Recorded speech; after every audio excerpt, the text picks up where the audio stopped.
Howdy, folks. Happy Thursday. Welcome back to the Building Equitable Economies webinar series. Today, we're going to be featuring the California Forward young leaders who have a really great presentation for you. Next slide. I'm Micah. I'm the CEO of California Forward. I want to tell you just a little bit about who we are and what we do in a couple of minutes and get out of the damn way to the fantastic presentation. Next slide. All right, some preliminaries. Webinar's being recorded. Please keep your mics on mute when not speaking. The way for folks that are participating today to ask questions, and we'll get to a Q&A about halfway through, a little bit more, is in the questions panel, which should be on the right side of your screen. Next slide. All right. So this work really fits into the California Forward ecosystem of equity or circle of life, or however you think about it. And that is that we really start by grounding ourselves in the evidence of how people are experiencing life and well-being in our state by different ethnic communities, geographic communities, income, education, across a range of different environmental, social, and economic measures. Ground ourselves in the region through working with our California Stewardship Network members, community foundations, economic development corporations committed to triple bottom line economic development. All comes together through the California Economic Summit, and the young leaders are really a central part of that California Economic Summit. And we move forward setting the policy agenda, changing our laws, implementing laws in a better way across a range of issues from broadband to housing to workforce development. And then we carry this forward when appropriate through our California Forward Action Fund, our 501c4. So that is a super high level view of what we do and how the young leaders fit into it. So next slide, please. For those of you who want to lean in, please do join us at the California Economic Summit in Monterey this year. God willing, actually literally in Monterey, in person, physically, November 9th and 10th. Support our work and stay engaged through the actually really terrific, I promise you want to get this one, it's better than all the others, newsletter. Next slide. And then I just want to make sure that folks know that we are kicking off the element of our series that's focusing on broadband. A lot of very exciting stuff going on right now in terms of closing the digital divide. You are not going to want to miss this one. The first of the broadband webinar series is next Thursday, same bat time, same bat channel, the internets, and hope to see all of you there. Next slide. Okay, cool. 11:03. They told me, Mikey, you've got 3 minutes, then hand it over to the real folks. So I want to bring up to the screen Isaac Alferos, who's the executive director of the Black and Brown Healing Project, to take it away in the fantastic program that we have planned for you today. So thanks, Isaac. Thank you. Virtual stage is all yours. Thank you, Micah. Thank you for that wonderful introduction. So yes, my name is Isaac Alferos. I'm the executive director of the Black and Brown Healing Project, as well as a proud member of our Young Leaders Advisory Council. And so as young people, we've grown up cradled by the policies that sought to develop our state. But we also realize that those policies often avoided one of the biggest elephants in the room, and that's the existing and growing inequities that exist. So as we work collectively to build a better future using an intergenerational approach, we truly believe that equity has to be at the cornerstone of what we do. So today, I'm very excited. We hope to highlight the issues of inequity pertaining to mental health access, climate justice, and K12 and higher education. We have some of our amazing panelists who have based their work on their understandings of the stories that have created our current policies, the roadblocks that they see that create our inequities, and the roadmaps that they foresee to build a better future. So if I can get that next slide, I'd be happy to introduce the first of our two panelists here to talk about their experience in mental health advocacy. We have both Mehek and Lawson joining us today to kind of share their stories and to share some of the information that they've gathered around mental health. So Mehek, Lawson, if you could start off by introducing yourselves to our audience, and then do you mind sharing with us some of your experience and your background that kind of brought you into this level of advocacy?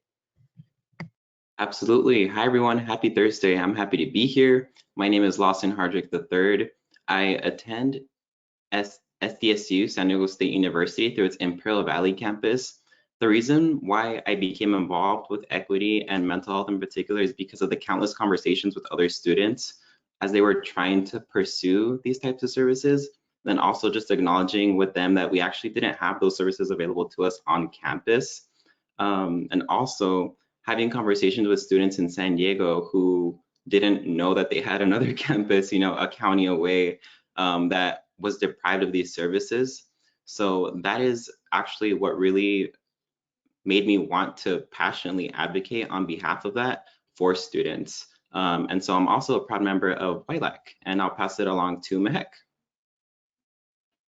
Thank you, Lawson. Hi, my name is Mehek Kondru. I'm a senior at Doherty Valley High School, and I'm from the Bay Area. I've lived there my entire life. And I would definitely say that my personal experiences have played a role in how I see this issue and why I'm so passionate about it. Being someone who has anxiety, who's had ulcers before, I've definitely seen the physical and emotional symptoms of stress. And I've seen it not only in myself, but around people who I've gone to school with every day. And so for me, that personal experience definitely is what made me so passionate about talking about this. And on the topic of solutions, I think that's a perfect way to transition into our presentation. So next slide. All right, so I wanted to focus specifically on Gen Z being my own generation and the mental health crisis that we are seeing amongst young people. So all of this information here is coming from the American Psychological Association, and is, again, when I refer to us, it will be about Gen Z.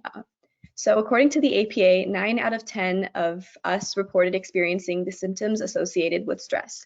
58% reported depressed feelings, 55% reported lacking motivation or energy, and only half reported that they feel well equipped on how to manage their stress. We as a generation are more likely to report that we have received treatment from a mental health professional and more likely to find mental health resources as fair or poor. So more than half of this generation is really struggling with mental health. We are the generation that is being exposed to the severity of climate change. We grew up on school shooting drills. Cost of living is continuously increasing. There is a sense of urgency amongst my generation, and there is a very severe need for action. And so I'm going to transition it now to Lawson, who's going to talk about not only young people, but also marginalized communities across the state of California. Thank you so much, Mehek. We'll go ahead and move on to the next slide.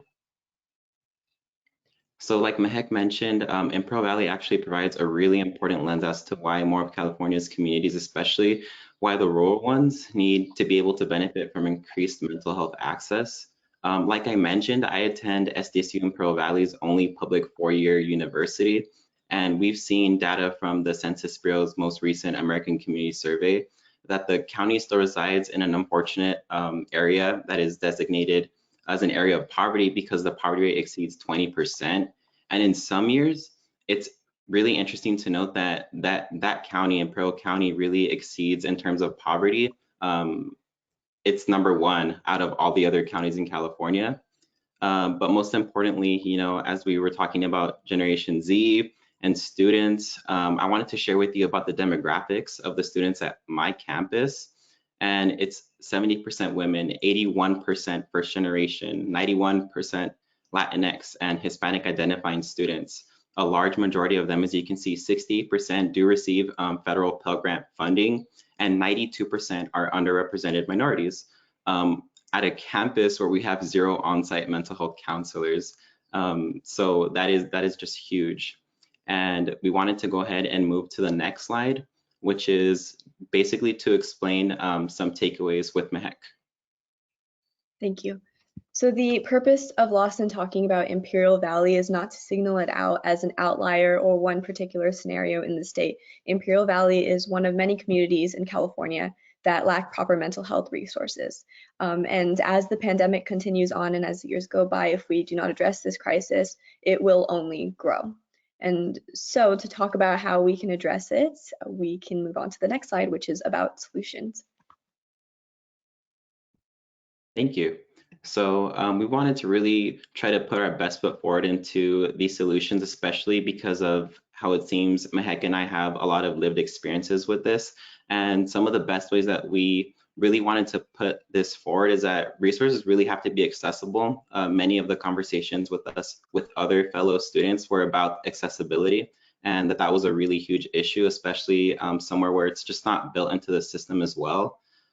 So what it means is that the information on how to seek these services need to be more widely available institutionally.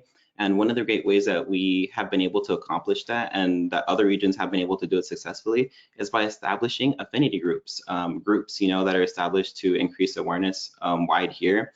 And I know for a fact that is something that is definitely lacking in Imperial County, especially as there is a lot of the overall demographics of the entire county itself. I've given you the idea that it's largely Hispanic identifying, like myself.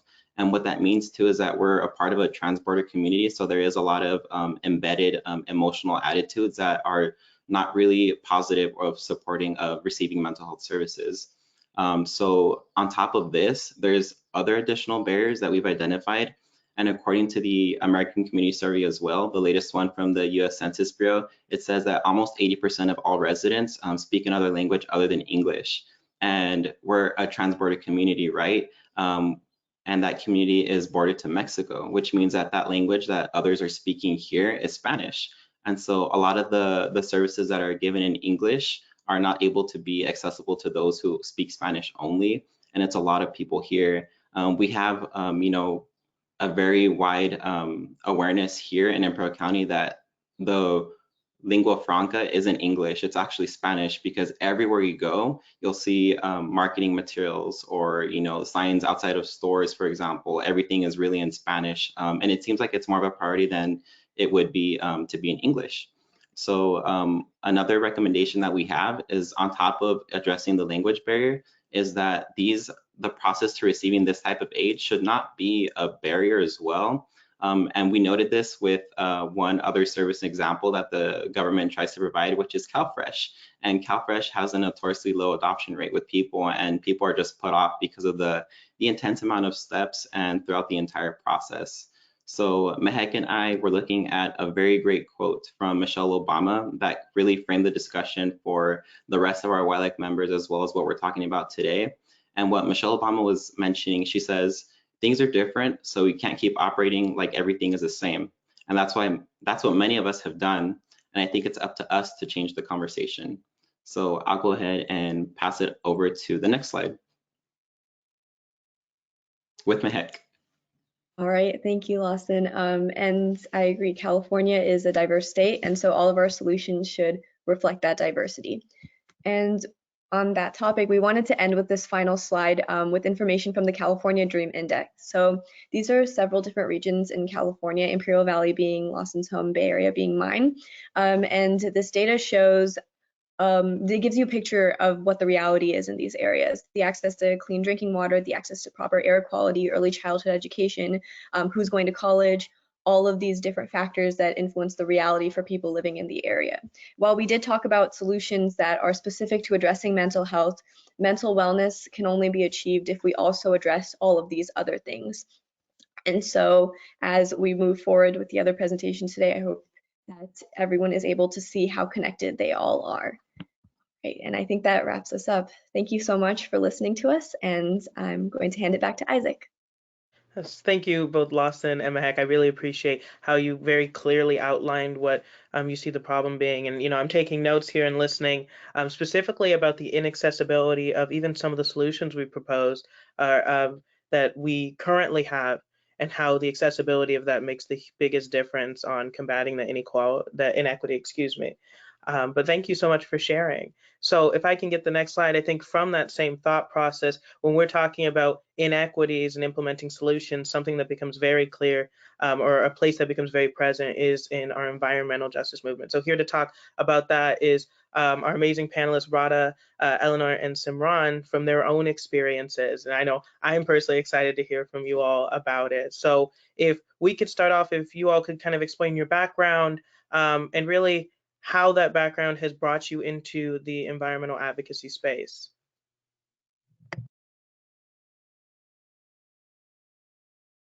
Yeah, hi, my name's Eleanor Arsbecker. I am originally from Sacramento. I'm currently a first-year student at UC Berkeley studying conservation and resource studies. In my experience with environmental justice, specifically the environmental justice movement, it really has been about coming from a place of ignorance and then learning and growing into an ally. When I first got involved in climate activism about 2 years ago, I was very much the type of environmentalist who believes that damage from climate change is very separate from racial justice movements or feminism. It sounds really crazy to me today, but in all honesty, I did prioritize a kind of ecological environmentalism above any other social justice issue for a while. I thought that emphasizing intersectionality would weaken our movements rather than strengthen them.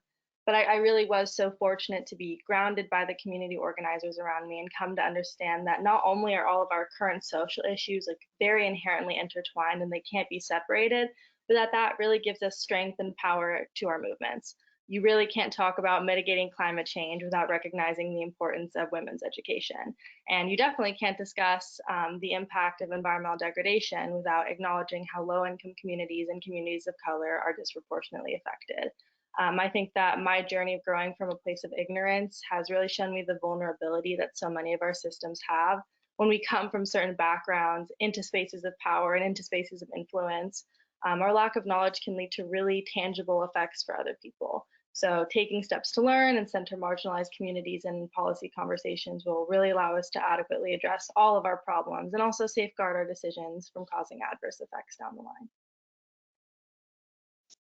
Hi, my name is Radha. I'm an incoming freshman at Columbia University, and I can really identify with your journey, Ellie, because I've always been fascinated by the environment and horrified by the effects of climate change.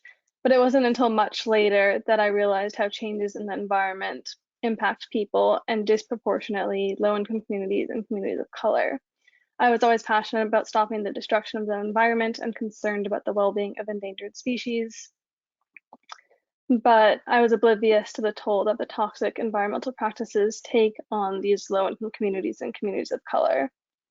I took many science courses from zoology to environmental science and read many books, but there was no course on environmental racism. Since I learned nothing about environmental justice in school and I haven't experienced the effects of environmental racism directly, I had to educate myself about the issue and learn how to be a good ally. I realized how important it was to own my own privilege as someone who grew up in a middle-class family, reach out to the communities most affected, and try to uplift those voices.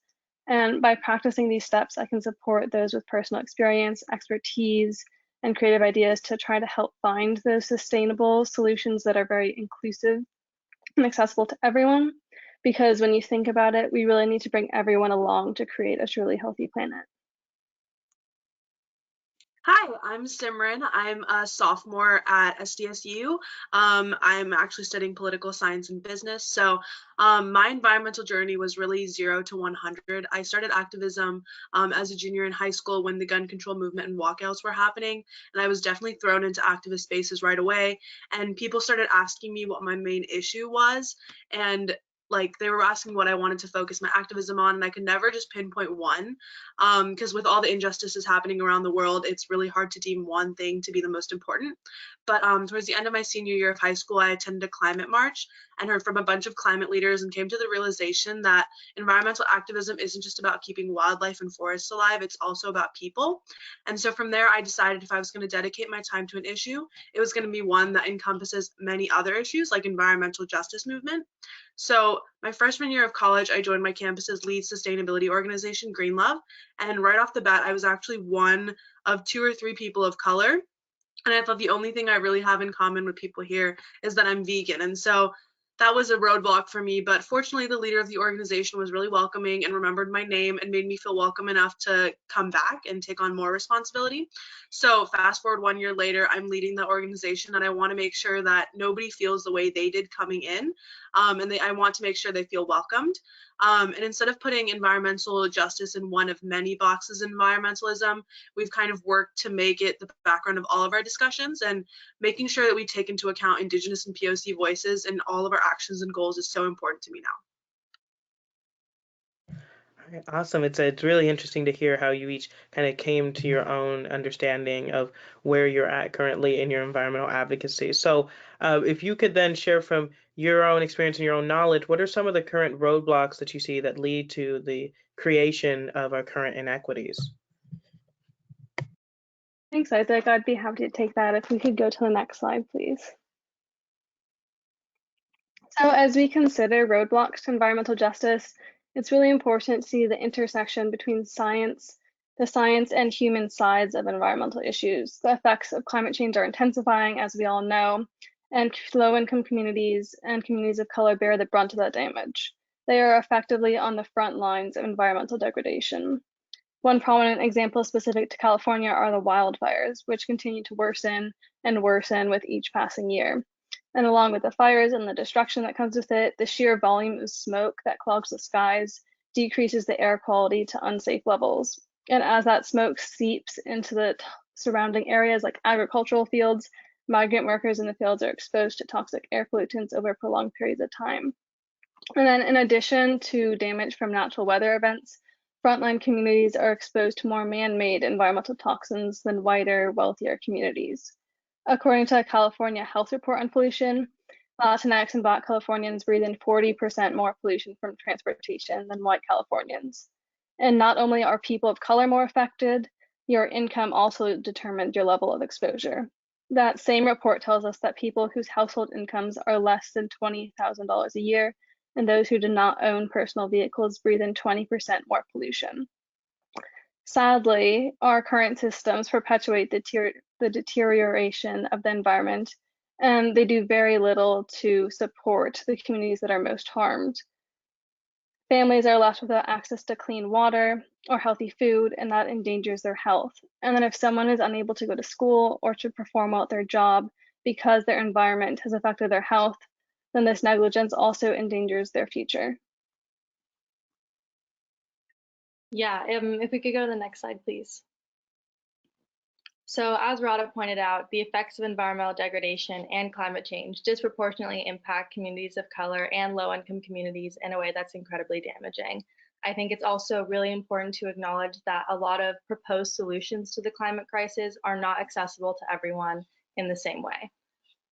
So, we talk about the importance of transitioning to all electric vehicles, but what about the families who can't afford to buy a new car and they also don't have access to safe, reliable public transportation? Or we talk about the importance of going vegetarian or eating organic foods, but what about those who live in food deserts and don't have the time or financial ability to change their diets? So when we propose solutions to the climate crisis, both personal lifestyle changes and also large-scale systemic changes, without thinking about the accessibility or impact of these solutions, we risk harming already vulnerable communities even more. So if we could take a look at the next slide. So taking a look at the annual carbon emissions decrease graphics, this is from the California Dream Index, we need to seriously ramp up the implementation of our environmental policies if we're going to meet our goals. But it's really vital in our scaling up that we analyze the potential impacts of such a process. Like, not only should our solutions to environmental degradation not exacerbate existing inequalities, but we should also be incredibly proactive in designing solutions that close these gaps and promote equity above all. Yeah, as my fellow panelists pointed out, our most vulnerable communities are the ones that are being affected by these issues. And to make this even worse, not only are the solutions that we provide not accessible, but they blame these communities for problems that they didn't even create. We end up placing the blame on people when we create solutions like mentioned above, like going vegan and buying electric cars. Is climate change really the fault of that Californian who lives in a food desert and can't afford nor take the time out of their day to cook and eat sustainably? Or is it really the fault of the corporation that not only profits off of the environmental policies, but also creates the solutions that put our people in vulnerable, or the situations that put our people in vulnerable positions?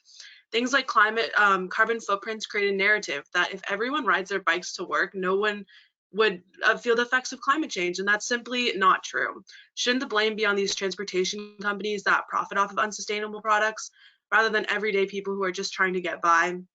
Yes, it's important to make environmentally conscious decisions on the individual level if possible, but it's not nearly as important as addressing the impact of corporations on environmental disasters.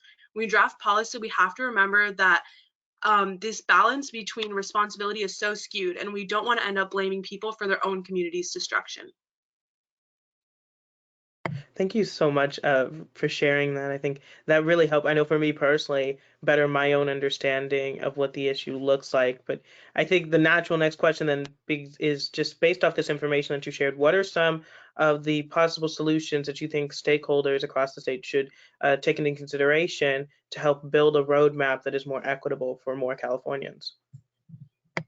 Yeah, so one important thing I feel that needs to be stated is the importance of public transportation. Marginalized communities, especially in this pandemic, have been largely classified as essential workers, and it's important in these disasters such as this pandemic to support these communities. Not only are they the most vulnerable, but they're also some of the most necessary. And investing in public funded infrastructure like transportation is so important. Recently, MTS San Diego actually brought forward a vote to increase rider fares, but these solutions were not adequate. It was struck down after a large public comment push because, yes, there needs to be more money going to public transportation, but people understood that the solution isn't paying by rider, it's making these systems publicly funded. Not only does this ease the financial burden of transport away from essential workers and lower income peoples, it also expands the use of renewable energy. As referenced in the call to action, while we want to push for 100% renewable energy, it's important that we make sure this transition is just and equitable. Putting long-term solutions like comprehensive public transportation into action allows for more convenient and affordable options than cars or other pollutive forms of transport, which directly goes back to one of my earlier points. In a more general sense, making it easier and affordable to choose a sustainable option is a great way to increase environmentally friendly behavior. Thank you, Simran. Building off of that, a major step to reaching our environmental justice goals, I think, is to really humanize the problem. As mentioned in our call to action, given the proliferation of misinformation and blatant denial of scientific facts, it is vital to promote widespread climate education. K12 schools can incorporate environmental justice into their science programs and equip students with the knowledge and resources to make sustainable and environmentally conscious choices. I see it as our responsibility not only to educate youth on the present and projected risks and realities of climate change, but also to provide those spaces for them to develop innovative solutions. Part of that solution must include responsible management of the environment to prevent and mitigate natural disasters. Frontline communities feel the most severe impacts of these disasters and are often constantly rebuilding their lives each time disaster strikes. For example, if your home is wiped out in a tornado or a hurricane, that takes away one of your key ways to build equity. And if you don't have insurance, that wealth is just gone.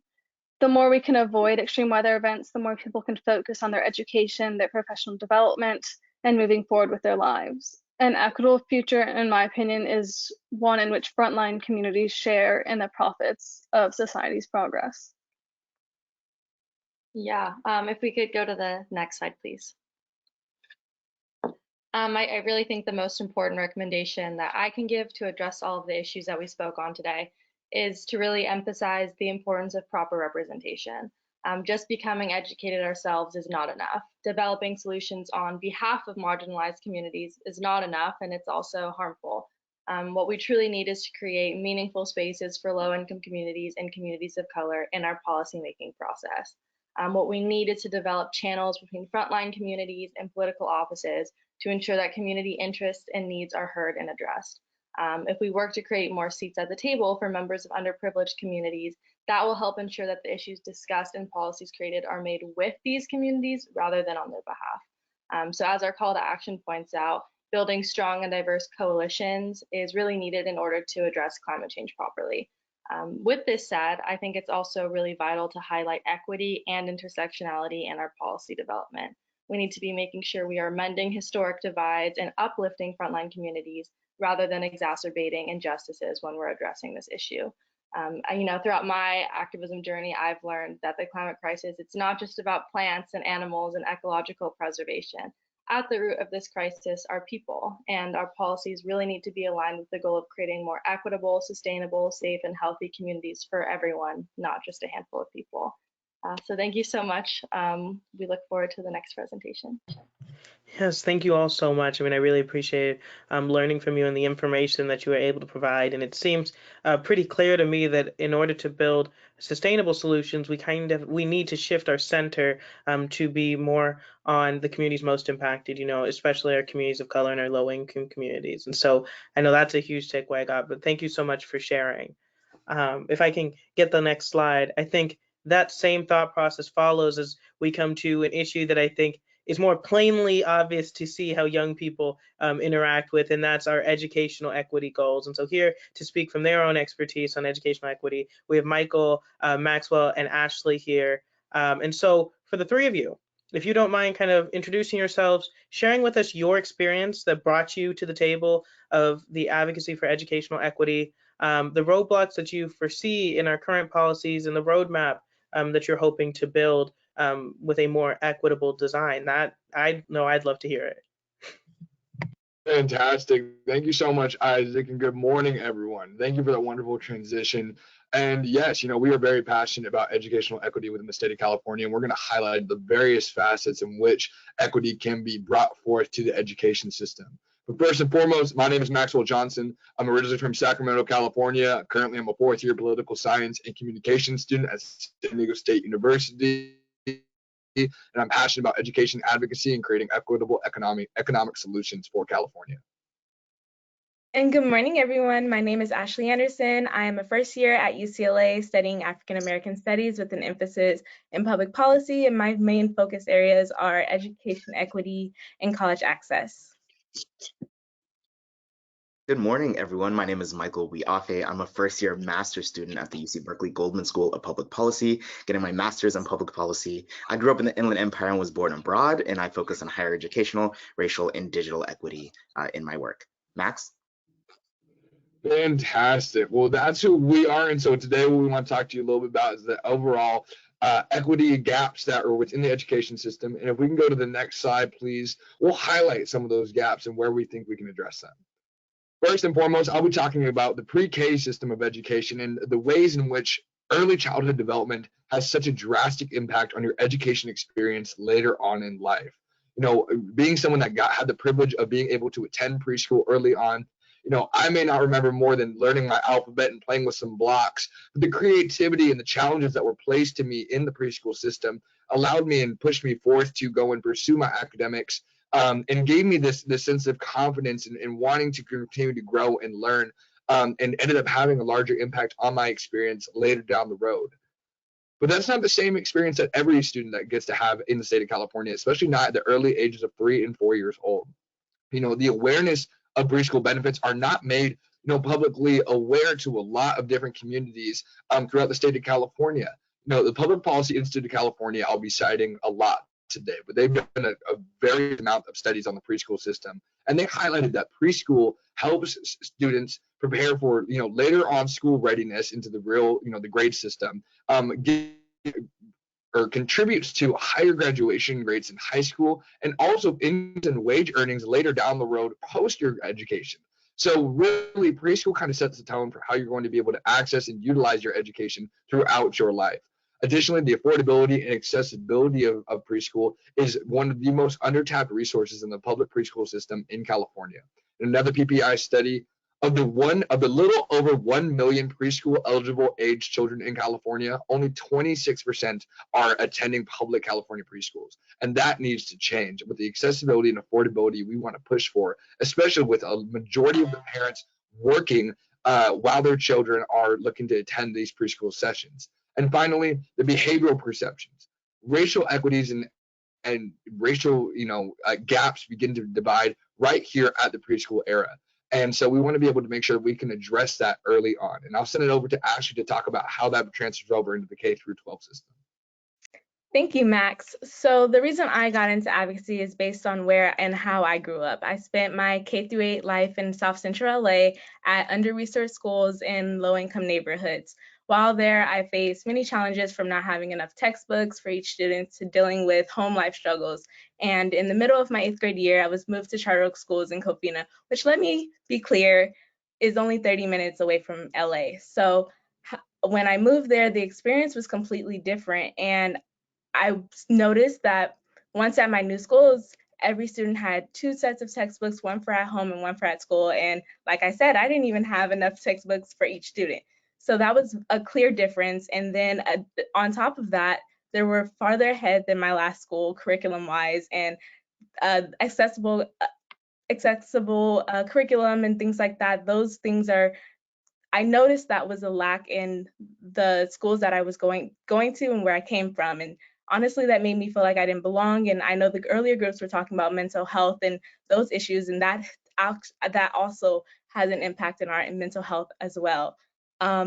So Michael, what about you? What has been your experience that brings you here today? Thank you, Ashley. Well, what I want to first mention to folks listening is that higher education is not it's not its own silo. It's not an island. The inequities that students face within the pre-K system, within the K-12 system, all of those compound once they enter into the university. Everything that Ashley just mentioned, everything that Max just mentioned, then affects their performance within the university. These are the exact same students who are now feeling those compounding effects. First, our institutions are not getting cheaper.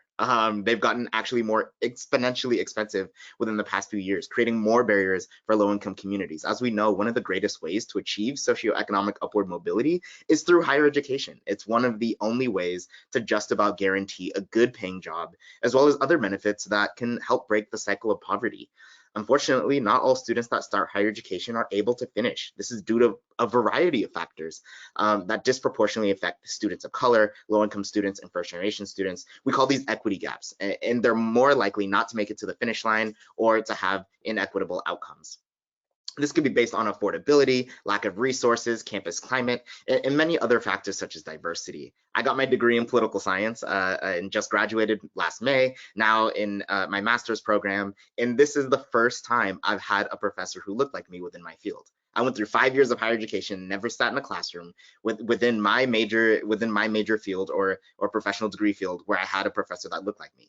And without support and persistence, should someone who looked like me, who received the consistent message throughout their entire lives, throughout the pre-K system, the K-12 system, that college is not for them, they might have dropped out due to lack of belonging. We need to make sure that people who look like our students and people who look like our state of California are consistently included into the education of our students. Our campuses do not exist in a vacuum. We have mass shootings that are racially motivated. We know that this is happening across our country and is not slowing down until action is taken. And we saw last summer the unarmed killing of Black men was something that was reverberating across college campuses, within communities across the country. But then there are other issues, including ICE on campuses or over-policed universities, and the lack of diversity in faculty, staff, and administration who are unable to support students through these unique challenges that were not designed into the higher education system in the first place. And on the topic of affordability, I just thought I had to mention that currently we have an unsustainable funding model for our institutions, meaning that the state does not give a base amount of funding annually, meaning that universities have to rely on the pockets of students for financial stability, leading to increased inequities, especially based on affordability. Max, you want to continue?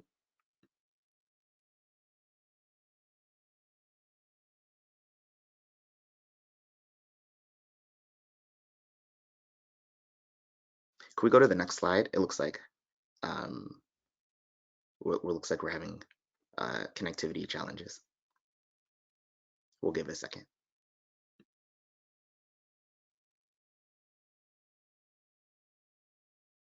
Max, you're with us? Are we good? We can hear you. All right, perfect. Had a little audio connection. There you go. That's broadband, but that's another issue we'll address for another time. So don't you worry about that. But what I want to address after Michael was talking, so passionately about all the different racial and ethnic disparities that education system face.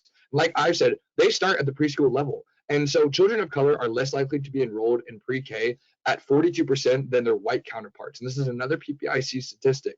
Additionally, children in homes where the parents don't speak English are at only a 39% enrollment in the public school system. Like I said, we are already at barely above a quarter of eligible preschool age children enrolled in public preschool systems. Now imagine being in a vulnerable community where not only are those resources not at the fullest capacity to serve their students, but they're also not around and not available for students to be able to, attend and take advantage of. And like I said earlier, a lot of these parents who have these children have to work. I mean, 86% of children in single parent households have a parent that's working a full-time job. And of those single parent households, 62% of them are in poverty. So how can you think about, all the financial stresses that you're having to face and work through, while also wanting to ensure that your child's education is set forth from the beginning to be successful and in order and ensure that throughout their time in the education system, they're not only getting the resources that they need, but getting the encouragement and the support that they need in order to be successful. A study that looked at the behavioral perceptions of white teachers in kindergarten and pre-K classrooms showed that white teachers perceive Black students' negative behavior more strongly than their white and Asian counterparts. How, as our students of different color, are we going to establish this racial divide from before those kids even understand what's going on or what they've done wrong? How are we going to have and allow racial prejudice to enter into the education system at such an early age that when by the time you get to K through 12 or get through higher education, you're already feeling like you're not wanted in that system?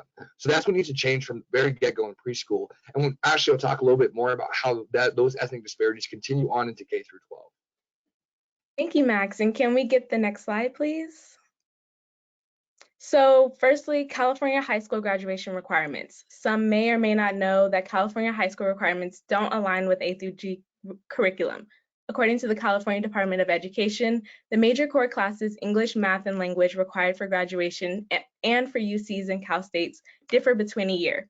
High school required 3 years of English, 2 years of math, and 1 year of foreign language, while UCs and Cal States required 4 years of English, 3 years of math, and 2 years of foreign language. According to EdSource, students of color, specifically Black students, make up 5.67% of the high school graduating class of 2018 and 4.32% of CSU freshman class. And of that class, 4.47% of the graduating class actually made the A through G requirements, in comparison to the white students who make up 25.1% of the high school graduating class of 2018 and 21.25% of California freshman class.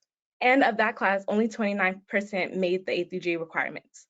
Notice these numbers are fairly low for both groups. This isn't just an effect that's racially divided, it's an issue affecting all of our students, and we have to have a set goals and outcomes to help our students face these disadvantages despite racial differences.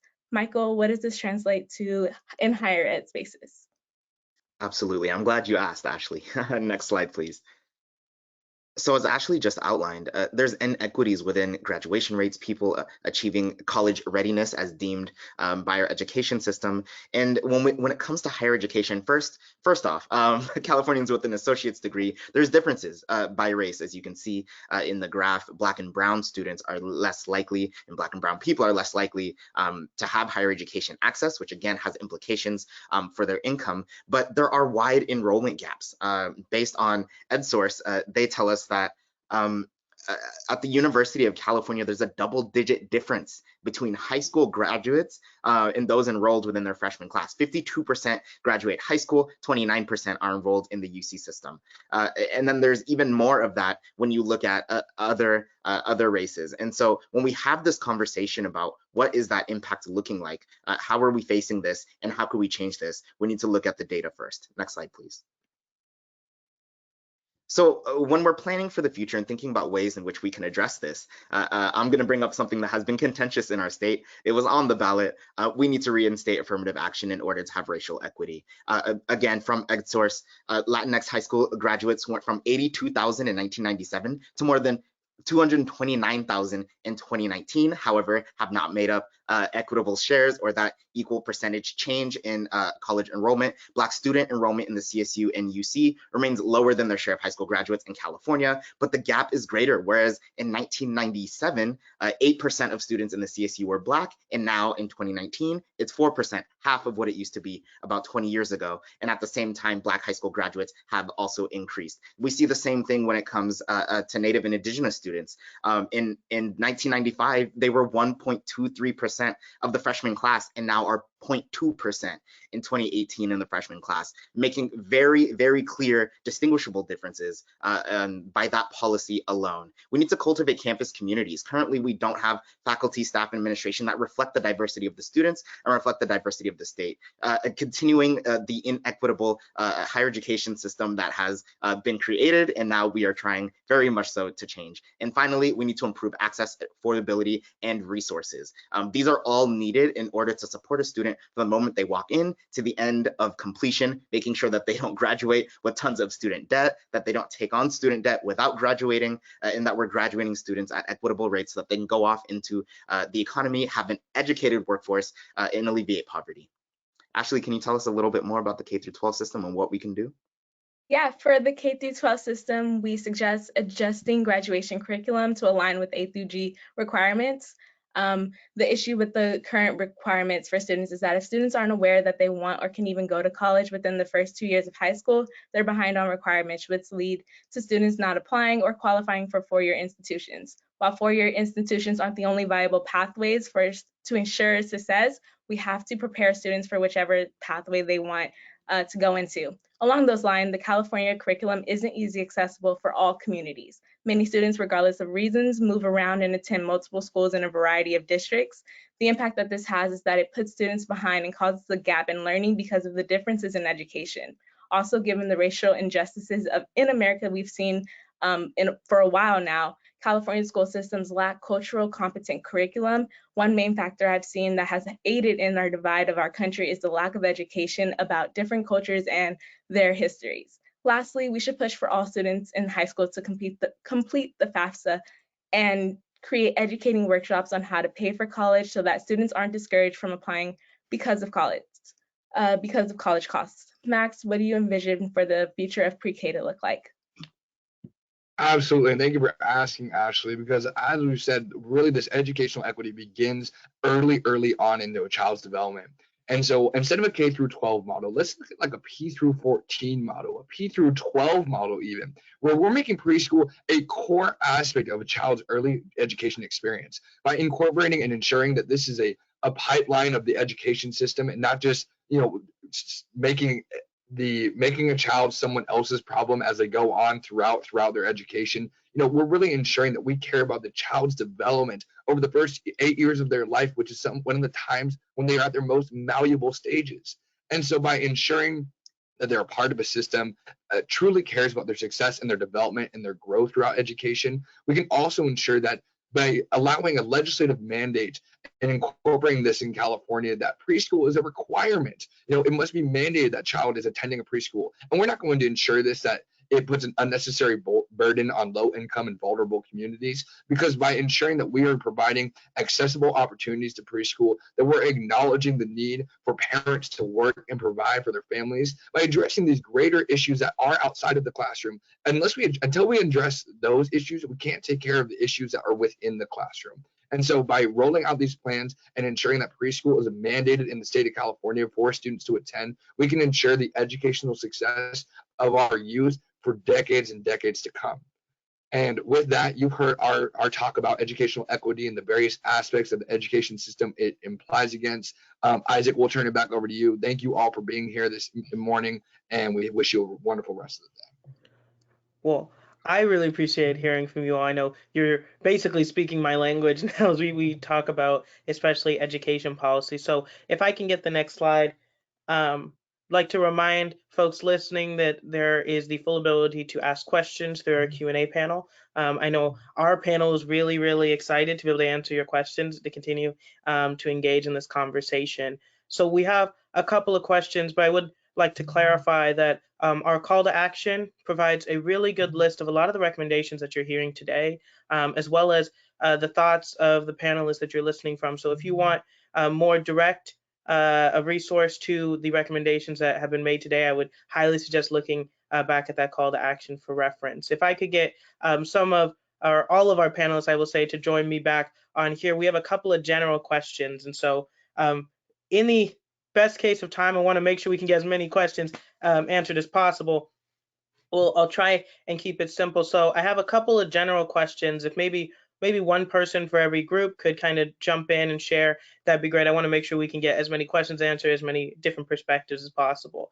So our first question comes from a couple people I know in the questions panel. Claudia Milder and Jania Palacios also asked a similar question of, they like what we see. How do we get more, millennials, more Gen Z into legislative positions, into local office positions, to see the job positions that are available? How do we make this so that way young folks like yourselves can also step into these spaces as well?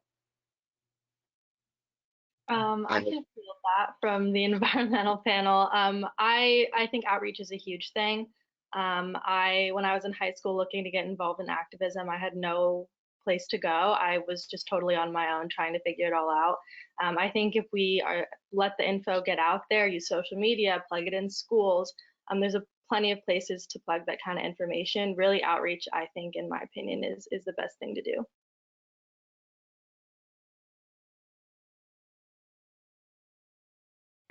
Awesome, thank you. Does someone from our other groups maybe want to speak to that as well?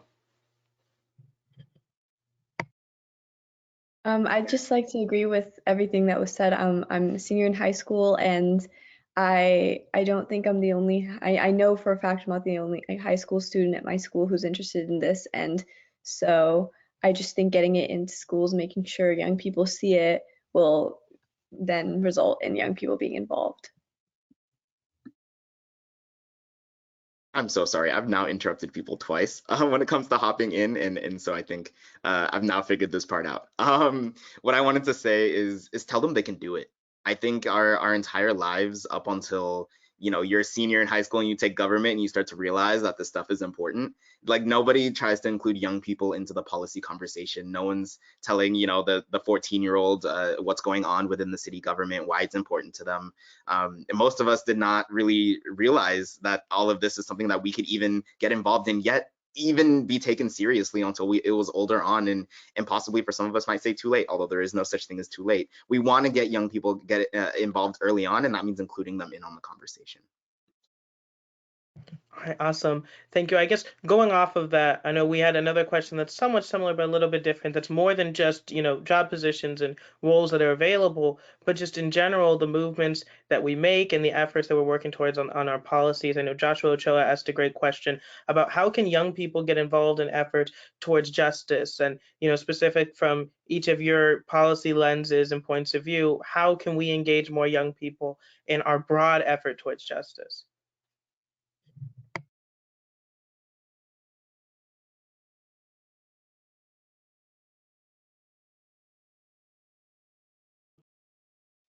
All right. I can try to speak on that a little bit. I think part of the answer is to create more groups like this, more areas where young people can come together and give their opinion on areas of policy and talk about what's important to them, and be in a space where there are adults or there are people in places of power or in have access to elected officials to make sure that those opinions are heard and listened to.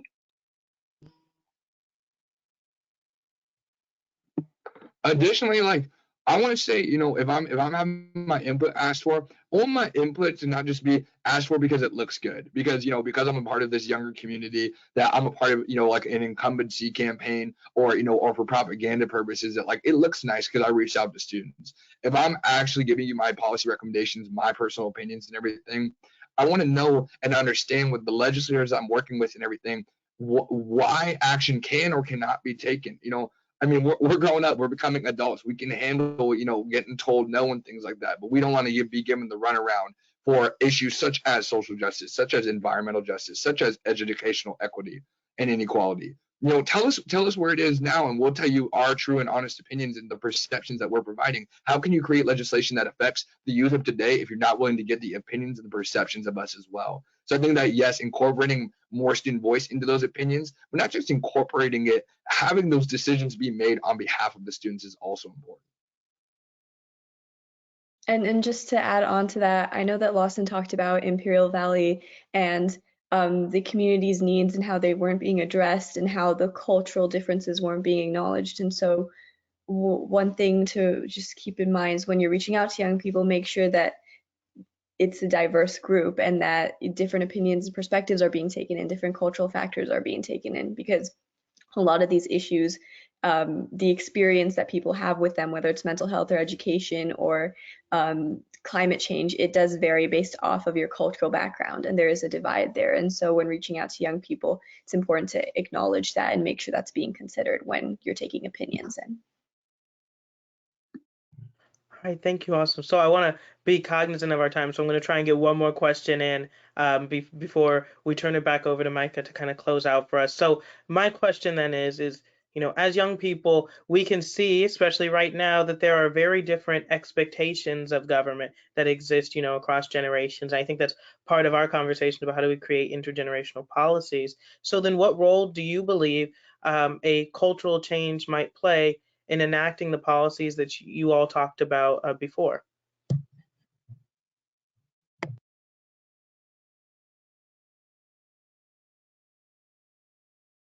I can start this one off. The first slide in our presentation was about data from the APA, specifically with Gen Z. And one of the things the data mentioned towards the end was that a lot of this data should be considered with the fact that our generation culturally is more likely to open up about mental health problems and different issues like this. And so I think that in the context of achieving mental wellness, cultural change is very important. We need to destigmatize and we need to start having more conversations about mental health. We also need to help other cultural communities. Like I know my own, coming from an Indian background, there's a lot of cultural factors that were important when it came to me actually seeking help for my own personal problems. And so just like that, there's a lot of other cultural communities that have barriers to overcome. And the solutions will only be effective if those cultural factors are considered.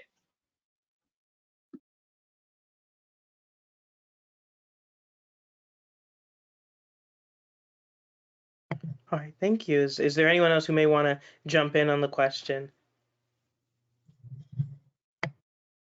I think for education, at least, I would say that for cultural change, I think it's mainly just, I spoke a lot about A through G requirements and things like that. And I think we need to create a culture change of allowing people to choose where they want to go and not holding, I guess, values and four-year educations and things. I think we have to create an open understanding that all pathways are very valuable, and I think we should encourage students regardless of what they look like. A lot of students that are Black and brown get encouraged to go to community colleges or Cal States or just into the workforce itself, and I think a lot of students are left behind because they're told that, or like Michael was saying, they don't see people in those fields like that. So I think it's important that we show people in those fields and we encourage our students to do whatever they want and be whoever they want in that case. If I can add on, I think it's also about telling people that that's something that's okay for them, that's something that they can do. I think that oftentimes that there's implicit messaging that is being told and maybe explicitly. We were speaking today about education. I could think of a lot of moments in my past where I was like, maybe this isn't where I need to be. Maybe this isn't where I need to belong. And sometimes it's about making sure that, not assuming that people know that they belong, but that there is a culture shift in spaces where traditionally people who look like them or from their background have not been there, that you're actually actively making space and actively reaching out and including them. And I also wanted to take a moment to plug Policywise Podcast, in which we include young people into policy conversations. We've had amazing guests about a wide variety of different topics. So if this is your first time hearing young people engaged in policy, listen to Policywise Podcast for so much more. All right, awesome. I want to say thank you to all of our panelists, and thank you for sharing all of your experiences. I know I was really excited listening to all of you, and I'm taking notes. So I really appreciate, and I want all the things you brought, and I want to thank our audience as well for being able to chime in with your questions. I know we had, unfortunately, more questions than we had time to answer, but I guess that's a good problem to have. So I'd like to then turn it back over to Micah to close us out. But thank you so much to all of our panelists. Awesome. Well, thank you, Isaac. Thanks, everybody. Just to close things out really quickly, it's always good when one of the first questions is, how can we elect you to public office? And we certainly are excited that so many of the young leaders are engaging with not only our work, but with other civic organizations across the state and with political processes. Just wanted to reinforce really quickly a few things. I mean, one, please do meet us back here, same bat time, same bat channel next Thursday for our first of our webinars on broadband.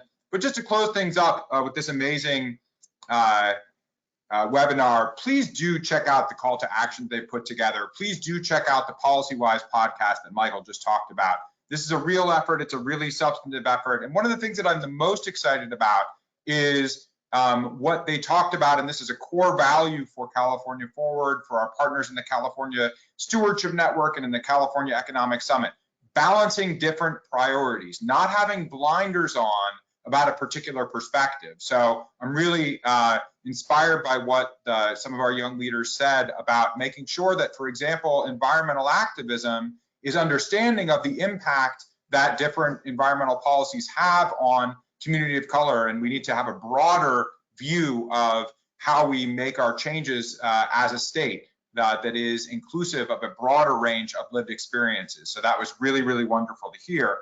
And so I guess I just conclude by telling all the young folks on the Young Leader Advisory Council, those that might want to join us, those that want to get involved in the California Economic Summit, one, welcome, but two, hold us accountable. I heard very much what Max said around, make sure that this is real, and it should be real for us, for other civic organizations, for the state of California. So thank you so much for being the leaders that you are, not the leaders of tomorrow, the leaders of today. And please help light us the way as we move California forward. Thanks, folks. See you next Thursday. Bye-bye.